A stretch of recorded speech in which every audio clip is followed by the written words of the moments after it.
Good morning, everyone. Thank you for your patience. I know that we are just a few minutes behind on our normal start time, but we were just testing out our technology to make sure that it would work for you before we got started. Before we get into the swing of things, I just wanted to remind you that my name is Elizabeth Matthews. I am here with Karen Hagan, and we are going to be discussing disaster preparedness, response, and recovery. We have a really nice presentation for you today and a few extra materials. So if you could take a moment, look at your webinar control panel, and towards the bottom of that control panel, you will see a section titled Handouts. There are 3 handouts listed there. One is a copy of the presentation, the slides themselves. Another is a Know Your Home toolkit, which Karen provided for you all. And then we also have a copy of the suggested personal disaster plan. And those are all for you to download and save. They will also be available to you next week when we put everything up on the website. The suggested personal disaster plan is actually already on the website, and I will share with you where that is at the end of the call. So you can save a copy to yourself, or in the future, you can always access it from the APD website.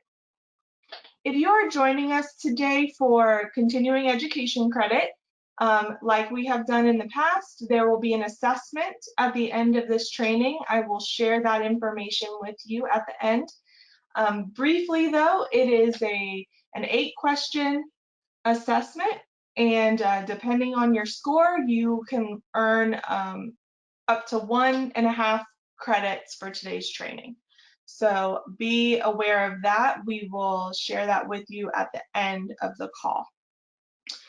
So I'm going to go ahead and get started. I'm going to share my screen with you so that we can follow along with Karen. Okay. So right now, what you should be seeing is the first slide, Disaster Preparedness, Response and Recovery, July 2020.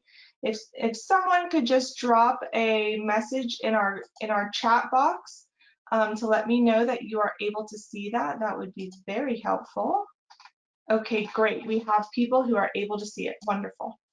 Okay, so Karen, I am ready to get started if you are ready. I am. Thank you so much, Elizabeth. Hello and welcome to our training, everyone, on disaster preparedness, response, and recovery. I really do want to thank Elizabeth for setting this up and all the training that she provides to our WSCs. She's going to help me with the slides, and I'm going to be requesting that she change the slides so that we can move forward today. So, Elizabeth, if you would move to slide 2, that'd be great. Right, that's me, and I am so excited to share this information with you. Some of this is going to be a review, and some of it might be new to you, but it will all assist you in being better prepared as you face hurricane season, especially during this time of COVID-19. It'll not only help you individually, but it will help those that you serve. And I would be remiss not to say how grateful APD is to you for your caring and your concern and the work that you do every single day to keep our consumers safe. So with that, let's keep going. I am the emergency coordination officer for APD. It's a role that I'm still on slide 2, but that's okay, Elizabeth. I just wanted to let you know that this role as emergency coordination officer, every single state agency has someone in their agency that wears that hat. And it's important for you to know that, because you need to know that we all work together closely with the other state agencies, through disaster, whether it's a hurricane event or COVID-19. And as you can imagine, all of us have been very, very busy since early March on working through COVID-19, and we know that it's going to be with us for a long time. As we face hurricane season this year, we're facing it with COVID-19 in the background or foreground, however way you want to look at that. So this session is applicable to you personally, as well as to your clients and the folks that you serve. So disasters, we are on this slide that you're seeing now. They affect everybody. You know, whether we're talking about a hurricane or a public health emergency, disasters know no boundaries. They don't care how old someone is, how much money they have, what challenges they face, or where they live. We, on the other hand, can have an effect on how safe we are in a disaster. We need to know what the risks are where we live. If we live in a floodplain, we need to know that there's a chance that our home might flood. If we live in a hurricane evacuation zone, we need to know that we may have to evacuate depending on the size of the storm. We also should know that if we're called to evacuate and choose not to, we are putting ourselves and our family in danger. And all of the things I just said are applicable to the folks that you serve as well. If our or their home cannot withstand wind or is not in a floodplain and we are not called to evacuate, we should stay home. And that know your zone, know your home document that we gave to you, that Elizabeth sent to you, I think is going to be very helpful to you as we get through this and future hurricane seasons. Because if we don't have to evacuate or our clients don't have to evacuate, they need to stay right where they are, especially in light of the need for social distancing via COVID-19. So the message here is that we can control how we plan for and respond to disasters. Elizabeth, if you'd move to the next slide, please. So the impact, this speaks to the things we need to plan for. We know that disasters may have an impact on the availability of food and water. We know that we should have food and water on hand as part of our disaster supply kit. If we have to evacuate and seek safe shelter, we should have a plan for where to go. And safe shelter isn't always a public shelter or even a special needs shelter. And we're going to talk about sheltering and options in a few minutes. We know that thunderstorms, tropical storms, and hurricanes often come with power outages. So those individuals who are electrically dependent need to plan for that. We either need to have a generator or we need to evacuate to a place with power or that has a generator. And those conversations are critical. Loss of power over a long period of time is particularly concerning, because the cascade of that may include a loss of food, a loss of sanitation, a loss of refrigerated medicines, et cetera. We know that disasters impact the economy. COVID-19 has definitely caused disruption to our economy and will continue to do so. In some cases, this is very personal, it's individually. In some cases, as we know, it's as a whole community, a nation, and the world. Disasters affect our mobility. Debris, whether it's debris caused by disasters, because we can't get around because there's debris in the roads, et cetera. You know, we've seen that interruption, and we've seen interruption in transportation systems caused by disasters, and that affects us, and it affects those that we serve. We know all of these factors will especially affect individuals with chronic conditions, and those conditions we know will deteriorate over time without support. We know disasters affect our pets, and so we need to have a plan for our pets in a disaster. And there's a lot of great information out there about how to plan for pets. And we know disasters can cause personal property loss, and that can cause a serious housing issue. Individuals that were affected even by Hurricane Michael a couple of years ago in the Panhandle are still dealing with the loss of available housing.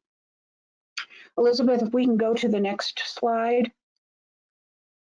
As we continue to speak about the impacts of disaster, we need to look at how they affect us personally. The type of disaster will affect what might occur. For example, COVID-19 has affected so many people in the ways listed on this slide. We've seen a loss of home-based services. We've all been isolated. And I know there's been diminished natural supports. We've had to do things differently and creatively, and my hat goes off to you all because I know how creative you have been in working with your clients. Some of the solutions individuals have found to cope with COVID-19, I think can be useful in dealing with other disasters like hurricanes. Interruption of medical care is one of the greatest concerns we face in disasters. The state of Florida, to include its agencies like the Department of Health, ACA, the Department of Children and Families, and APD, and others have worked diligently to deal with COVID-19. And I added confusion to this because, you know, if you've seen one disaster, you've seen one disaster. They are all different. The severity is different. How many people are affected is different. The destruction is different. And frankly, the resources that are brought to bear are different.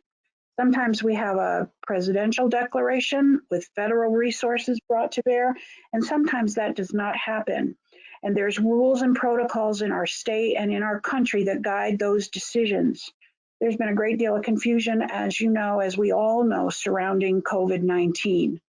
Most of us, and including our leadership, have never had to respond to anything like this to this degree in our lifetime. You know, I know that we keep hearing we're all in this together, but we really are. It's a virus we knew very little about. It physically affects everyone who has contracted it differently. But COVID-19 has affected us all and those we serve. If we could move to the next slide, Elizabeth. I think it's important that we understand the emergency management cycle. It does not change. This cycle remains in place for all disasters.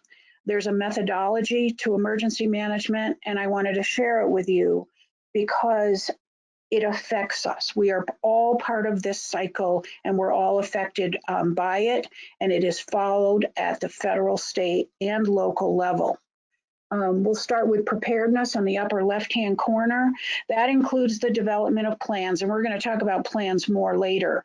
This occurs on every level. There's a federal response plan, a state response plan, and it includes us individually.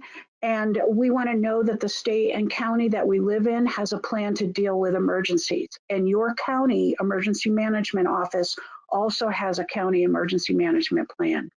And we need a personal disaster plan as well, and so do those that we serve. As Elizabeth said, you have a copy of our suggested personal disaster plan. You can use it for yourself, you can use it for those that you serve, but it definitely needs to be looked at and updated annually. Preparedness also includes learning about what resources the community we live in has for disaster response. Not all counties have the same level of resources, and that is very important. It is important that we understand and our clients understand what resources are available for us or them in the county that they reside. And for example, as we look at hurricanes, some counties have a lot of shelter space and some do not. And it might be because they're a coastal county and all of their schools that are used for sheltering are in evacuation zones. Some counties have a very robust transportation system that can pick people up and bring them to shelters, and other counties do not. What is important for you and your clients is to know what resources the county that you or they live in has and what to expect from you or their community. Response, that's the upper right-hand corner. That includes life safety and evacuation decisions.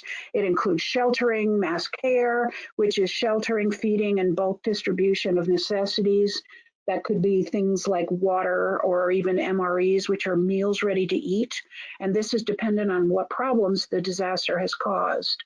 On the bottom right, recovery, that includes things like debris removal we talked about, emergency housing assistance, health and social services, again, depending upon what problems the disaster has caused. Different resources may become available at the local, state, and federal levels. And economic recovery at all levels comes into play during recovery. The next one on the bottom left is mitigation, and effective mitigation requires that we all understand local risks, address the hard choices, invest in long-term community well-being. Without mitigation actions, we jeopardize our safety, financial security, and self-reliance. Mitigation is something that our government agencies all focus on because it makes a difference in some cases in life and death. If we could move to the next slide, Elizabeth. Thank you. Local, state, and federal government response, again, it's important that you just understand that. I mean, let's start with local. All disasters are local. You know, the first assistance that you're going to see are from your local responders. State, state assistance, they assist local government agencies with response, with communications, with liaison to the federal government, with whatever resources might be brought to bear that the local governments do not have or they've run out of. Federal, the governor is the only one who can request the president to declare a locale a disaster area. And that does free up money and resources from the federal government. And that, of course, it's based on damage and it's based on risk. Not all disasters receive a federal or presidential declaration. If we could move to the next slide, Elizabeth, to talk about preparedness. So we're going to talk a little bit more in depth about preparedness. We talked earlier about it being the first part of the disaster cycle, and its importance cannot be overstated. And here's some examples of what you can do during preparedness. Develop a plan and assist those you serve in developing their plan.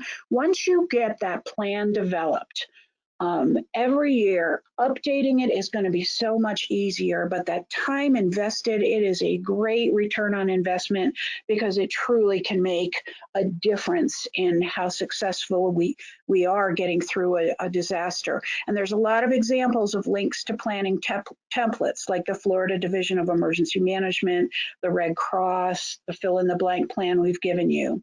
Gathering supplies, our disaster supply kit is so important. If you've had a disaster supply kit under your cabinet and you haven't looked at it in a while, go look and make sure that nothing has expired. And we're going to get into what should be in that kit in just a couple minutes, but we need to be looking at our kit every year. Knowing what your community resources are, we talked about that before, and that could be shelter resources, transportation resources. Some communities provide sandbags. There's so much that goes on that are specific to the individual counties. And a lot of times that depends upon the risks that the counties face. Communicating your plan to your family or communicating the plan that your clients have to their family or other caregivers or their guardians is critical. We need to let families know what our plans are. Will you stay in your home if you're not called upon to evacuate? You know, letting people know that you're safe is critical. Sometimes we call family members outside of the state, you know, one designated family member outside of the state. If the rest of the family can make a phone call to them to let them know that you're safe and well, that's really important because sometimes phone lines get all clogged up in the midst of a disaster. So if everyone knows they're to call Aunt Sally in Alabama, it could be very, very helpful. So it's a real important planning factor to have someone that you're going to be able to call, and everyone that you care about will also call. This hurricane season, with the overlay of COVID-19, if you or your clients can safely stay home and not go to a shelter, it might be the safest thing to do for them. What your plans are and what you actually do should be communicated to the important people in your life. Update your plan annually. If you haven't looked at your plan since last year, or if you haven't sat down with the folks that you serve and looked at their plan, open it up and read it and update it and take COVID-19 into consideration. Let's look at the next slide, Elizabeth. You know, these are things you've seen before, things that should be in your disaster supply kit. I've got 2 slides on this, and it lists a great many items that should go in your supply kit. There's so many sources of this type of information. Obviously, things like drinking water, cooking and sanitation supplies, packing a minimum of a gallon per day, per person for 3 to 7 days, having food for a minimum of 3 to 7 days, including a hand-operated can opener, a sleeping bag, clothing, flashlight with batteries, battery-operated radio, prescription medications, PPE, personal protective equipment. We've heard a lot on that. Things like masks, hand sanitizers, and gloves. Cash, it's important that you have some cash and your important documents sealed in a watertight container. If you have a pet, have food and supplies for them. Let's go to the next slide, please. All right. Also part of the disaster cycle is response. We spoke about preparedness. Let's talk a little bit more about response. This is where true life safety actions come into play. First responders such as fire, police, and EMT are active during this time trying to protect our citizens and our communities. Decisions about evacuation and sheltering come into play here. This is where listening to your local officials first, and emergency management is so important. Emergency management agencies are responsible for coordinating all of the government services in your community that need to play a part in response to disaster. Now, we know that we have representatives from all the state agencies. I spoke about that earlier at the State Emergency Operations Center when a disaster is large enough to open up the state EOC. Every state, as we said, has a rep. We work together to try to solve problems each of our consumers and constituents have. For example, our APD consumers should let their regional operation manager know about issues they are having due to a disaster. And I know that you communicate regularly with your APD regional operation manager, and it's really important you continue to do that and let them know what issues you're seeing, because in the midst of a major disaster, we have daily calls at APD during an emergency. The ROMs, our regional operation managers, they let us know what issues are out there, whether they're issues in general or they're issues individually. And the only way we can solve problems if we know what those issues are. And some issues can only be resolved by multiple agencies working together. We have seen that over and over again in hurricane events, and we have seen it over and over again as we've been dealing with COVID-19. We raise your issues up, and we try to solve them with our other state agency partners. Slide 12, the next slide, Elizabeth. So let's talk about recovery. It can last a couple of weeks. It can last a few years. It depends on the size and the scope of the disaster. On this slide, we show FEMA and their disaster recovery banner. They're often involved representing the federal response, but if the size and scope doesn't warrant it, then FEMA resources may not be brought to bear. And not all FEMA services are brought to bear even when FEMA is involved. There's different specific triggers that activate the various FEMA programs. And I think that's important for you to know. So it's important that you pay attention to what resources are available during disaster recovery. As an example, during Hurricanes Irma and Michael, FEMA provided the Transitional Shelter Assistance, or the TSA program. And that's where individuals could go to hotels. And that's because the FEMA applicants were unable to return to their home because it was either uninhabitable or inaccessible due to the disaster, which was presidentially declared. There were specific hotels that were part of this program. It is not always available, and we all need to know that. It is definitely something that we at APD make sure that we're up on so that we can provide you with that information. Also, during recovery, the following activities can occur in affected communities. You might see pods, which are points of distributions, and they're open when stores cannot be for a time due to the disaster. They might have water, meals ready to eat, and other essentials like sometimes bug spray, hand sanitizer, etc. Again, it depends on the emergency conditions, so don't expect that they will always open but when there is a need, that needs to be communicated, and that will affect the decisions that our state make. Debris collection, this obviously becomes critical in disasters where the roads are blocked and debris and emergency vehicles cannot pass.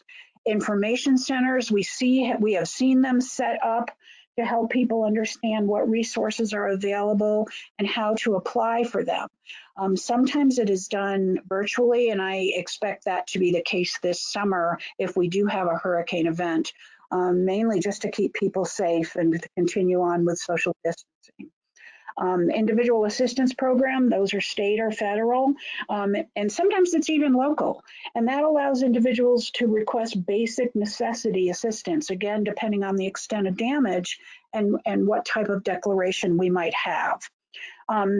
Coordination between the county, state, and federal resources.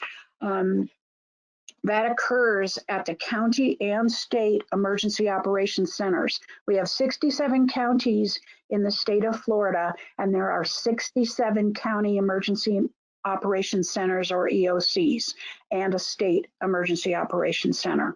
Let's go to the next slide, Elizabeth. Okay, let's talk a little bit about mitigation. It includes all the things listed on this slide. Being educated about your risks, what to do to make your home stronger against the wind, trying to move to a home in a floodplain, etc., are all mitigation measures. Mitigation efforts by everyone affects how resilient we are individually and as a community. Let's go to the next slide, please. Okay, let's talk about sheltering. It's so important, and I know that there's a lot of interest in this, obviously. We have two types of public shelters in Florida. There's general population shelters and there's special needs shelters. For your safety and the safety of those you care about or care for, if at all possible, going to a shelter, whether it's a special needs shelter or even a public shelter, should be a last resort. If you don't have to evacuate, and we've already talked about that a little bit, if you don't have to evacuate because local officials have deemed where you live or where your client lives, and your home is built to withstand wind, in the case of a hurricane, for example, then staying home might be the best decision. If you need to evacuate, then during preparedness now, think about where you might evacuate to and think about where your clients might evacuate to. You know, a general population shelters office offers at best basic first aid and very limited home comforts. It's a place to get out of the elements. That's really what it is. The most important thing in shelter planning is thinking about where you or your clients could evacuate to, like a friend or a relative, someone inland, someone even in some cases out of state, depending upon where they live. Think about multiple solutions and have conversations with those whose homes you or they might be able to go to if needed. All right, the next slide. All right, special needs shelters. Obviously, this should not be a first option either. It does require registration annually. They are managed by the Department of Health, but you register through County Emergency Management. And completing that registry does not automatically qualify somebody for a special needs shelter, especially if the county where they reside does not have the necessary resources specific to that individual, and they will know that, and they look at all of the applications to see if they believe that they can accommodate someone. And that's why planning is so important, and other options besides sheltering is so important, including the option of staying home if that home can withstand wind and water.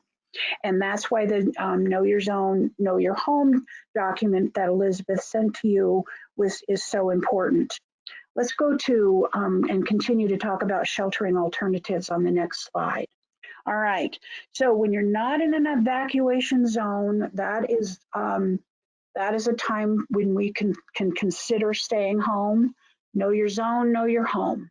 There are host group homes where there has been some wonderful planning done in the state, whereby if someone resides in a group home, that group home operator has planned with an inland group home to relocate if necessary and if it's possible. Of course, those kinds of conversations need to keep up throughout the summer, throughout hurricane season, which goes through November 30th because of COVID-19. It's going to be especially challenging this year. And I think the most important thing is that we're aware of it. We have those kind of what ifs conversations.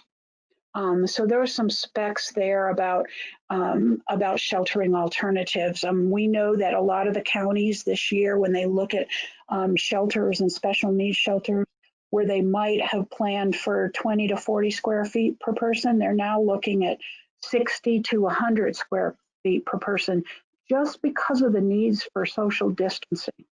So again, that just something to be thinking about this year. Let's go to the next slide, Elizabeth, please.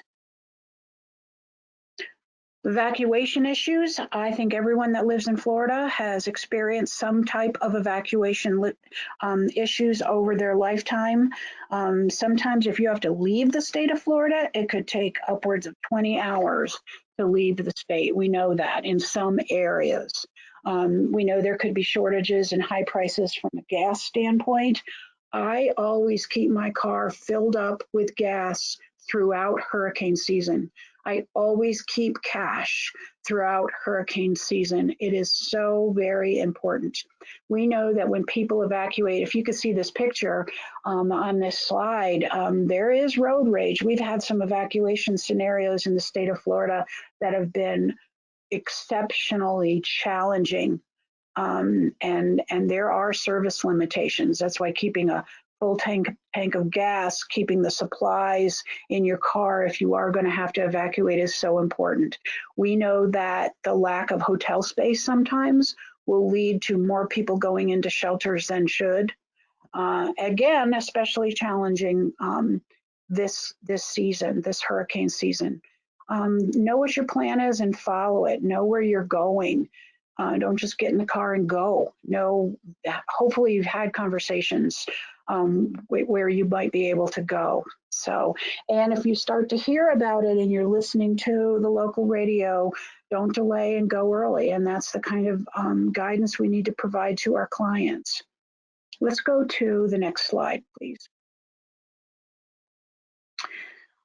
I thought it would be important for you to just know what goes on at APD in the midst of an emergency. You know, we also follow the disaster cycle. In other words, we're preparing year round, and when we respond, there's a lot of things that go on. And I just thought that I would share it with you. And frankly, all state agencies are committed to serving our consumers and partners during emergencies to the best of our ability, and in coordination with each other.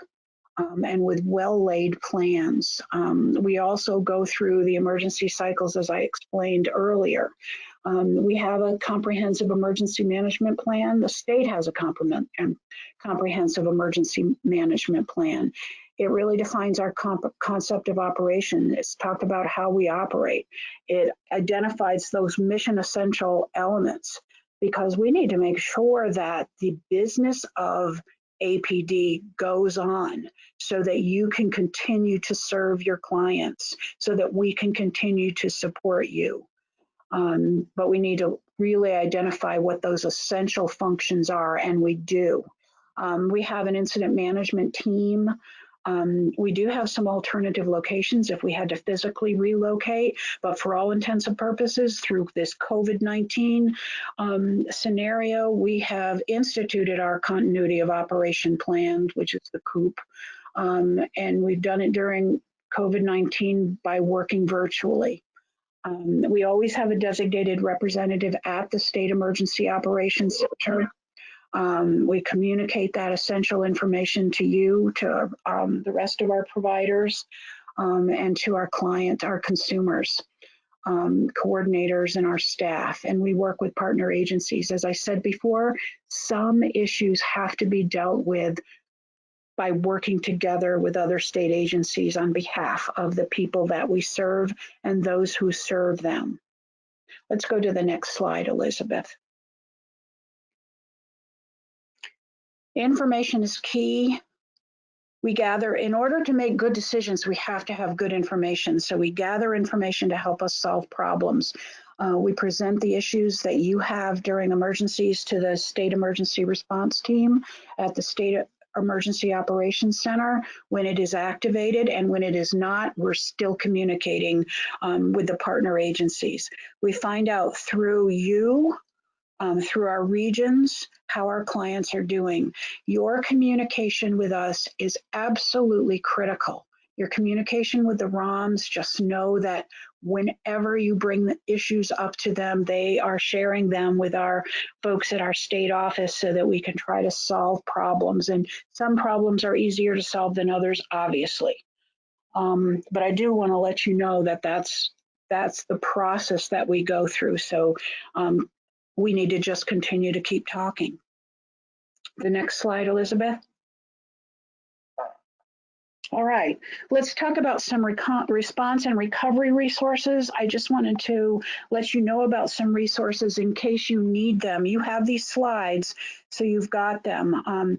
You've got the link to local and state emergency management. FloridaDisaster.org also has links to all of the county emergency management agencies. Florida Department of Health, our APD website, you know, we've had a recovery toolkit and resource directory that we have kept up ever since I think we started it in Hurricane Irma, and we just continue to add up-to-date information in there so that there is a place on the APD website for you to go as for a toolkit and for the resource directory as well. We've also added a COVID-19 page, and as information comes to us, we also post it on that page. We post news, again, the resource directory. Communication is key. Hearing from you again about how you're doing and what your questions are, and providing you with information about whether it's declarations or resources is so important, and we pledge to you that we'll continue to do that. We have used Everbridge, which is an emergency notification system, just to do some very basic notification, but to provide critical information. Sharing news releases that we get from the governor's office, et cetera, is really important. And we share that with you to provide the latest information and also to field any questions that you have. Next slide, Elizabeth.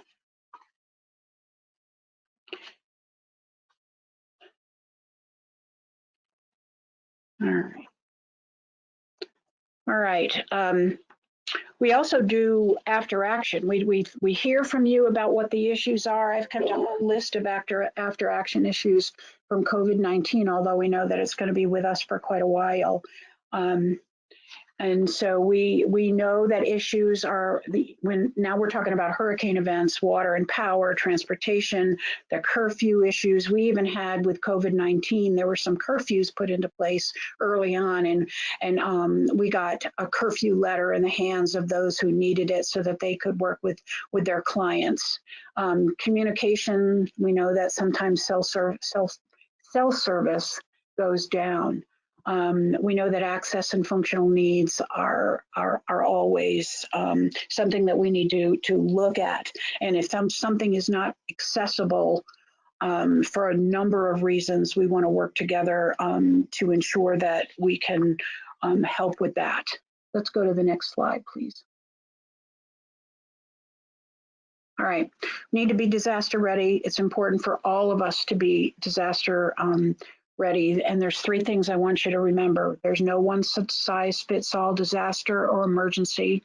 Knowing your county, knowing the resources, knowing the evacuation routes, knowing what radio station to listen to, helping our clients know what radio station they need to listen to is critical throughout a disaster, because the most important information and the first information they're going to get are from their own local officials.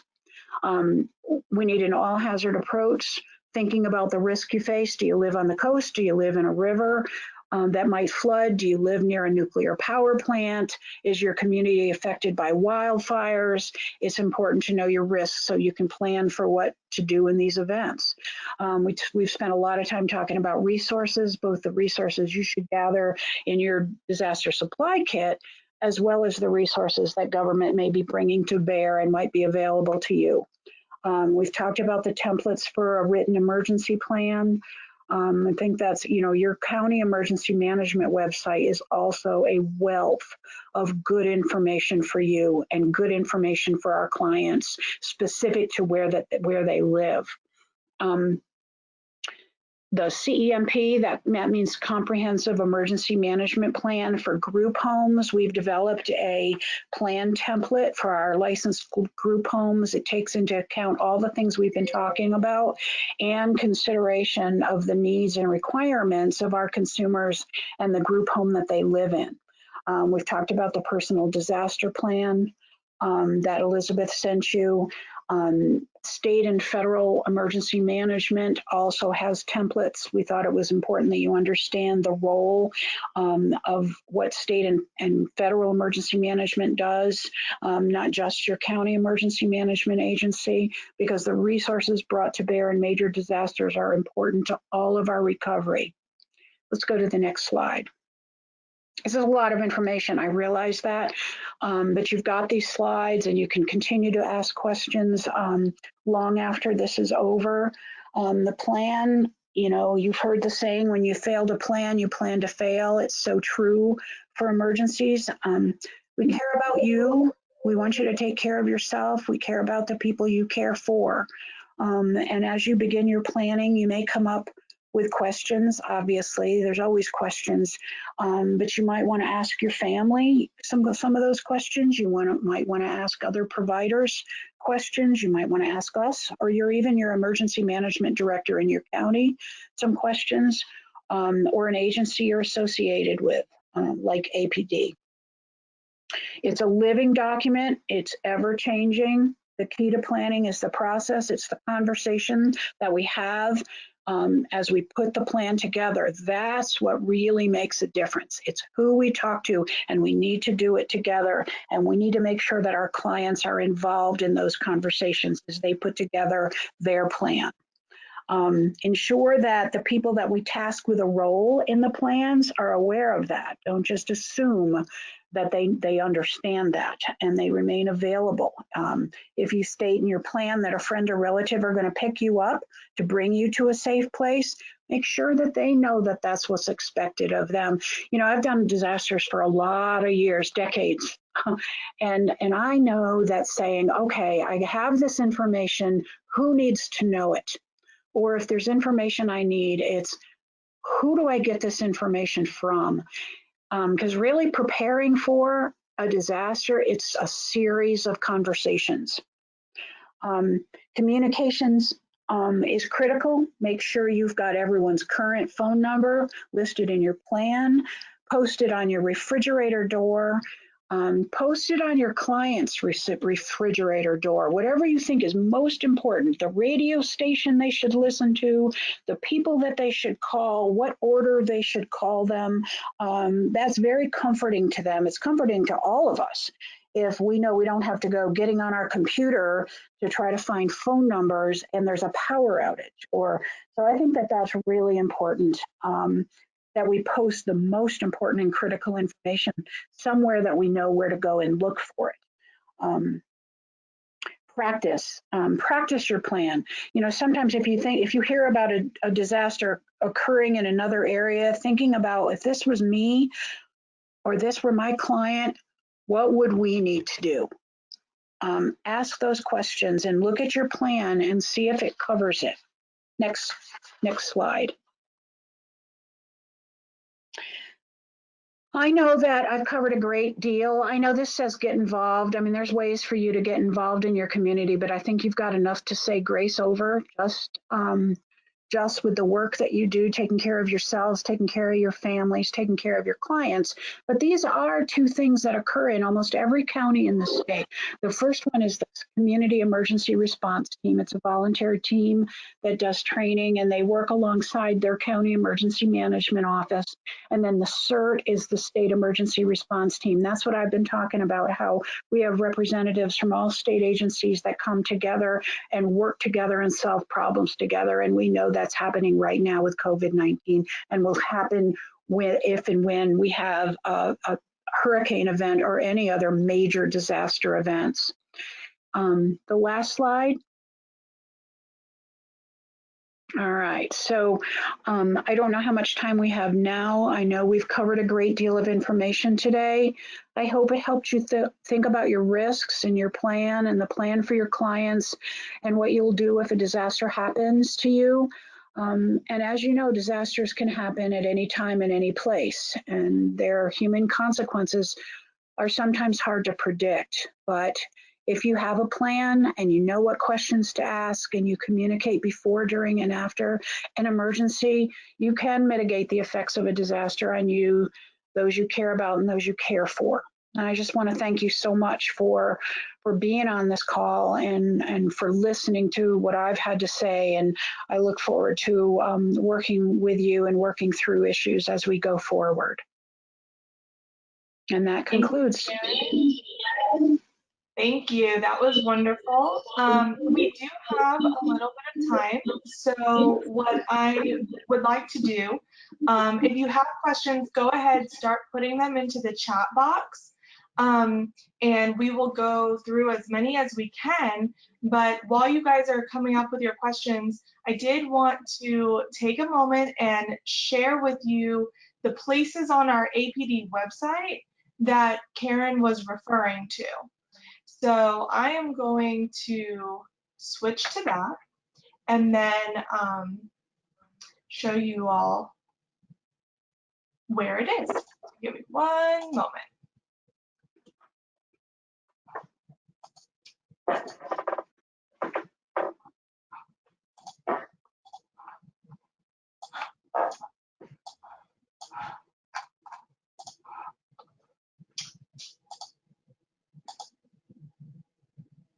Okay, so what you should be seeing right now is our APD homepage. And a lot of the references or resources, excuse me, that Karen referenced are on our homepage. So if you haven't been up on our page recently, I highly suggest you go there and take a look. So on the top banner, we have our connection to the Department of Health and the information that they're putting out. We also have all of the emergency orders and other important links specific to COVID-19 on the main part of our page. The other place you can go for more broad disaster preparedness is going to be here. So all you do is you click on the title Disaster Preparedness and it brings you to more links specific to what Karen was talking about earlier. And if you're looking for that recovery toolkit, the link is right here. So you would use that. The other place to go for the resource directory is right below, which is here. It also has our calendar of events. So right there on the home page, you have almost every resource that Karen spoke about. The other place to check for things more specific to support coordinators and what you need for your clients are going to be on your support coordination page. So you're going to go to the providers tab and then you're going to click on support coordination. And this is also where I'm putting all of your resources from today. So I know some of you were having trouble opening some of the handouts. They will be posted up here. So when you're looking for a copy of the suggested disaster plan, from the top of the page, you're going to scroll about halfway down and go to Forms and Publication and click Forms. And then here is our disaster or personal disaster plan. It's a PDF version. So you'll find that here. It's printable, or you can fill it out on your computer, type it up so that everything looks nice and neat, and then print if you want to print. Where you will find the slides from today and the Know Your Home, Know Your Zone toolkit, it will be here under the webinar videos, because we are recording this, and the materials. So all of that will be here, and if you're looking for past resources, they are up here. So that was my quick tutorial of APD's website. If you have questions on where to find stuff or how to use things, you are more than welcome to email me, and I'll be happy to help with that. So Karen, we do have a few minutes, and I do see a few questions coming in. So if you don't mind, I was going to read them to you for your answer.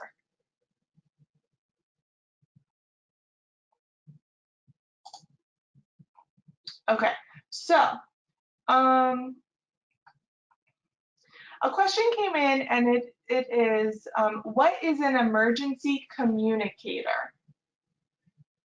So that came from a support coordinator. Ms. James, if you want to provide maybe a little bit more detail about where you're coming from with that question, that might be helpful.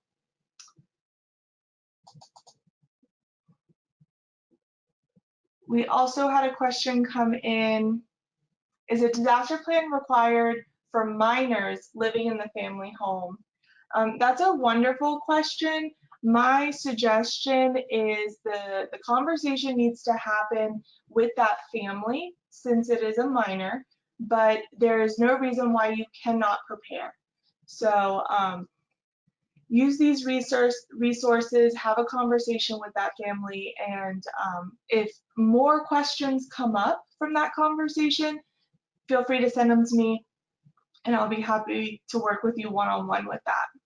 So it looks like we are getting close to the end of our time. We had a few more questions come in, and unfortunately, I don't think we're going to be able to address them on the call, because I want to make sure that I have the opportunity to give you your assessment information. So I will compile all of the questions. Karen and I will work together to get those answers for you, and they will be up on the website, actually probably right here in the WSC materials and questions and answers.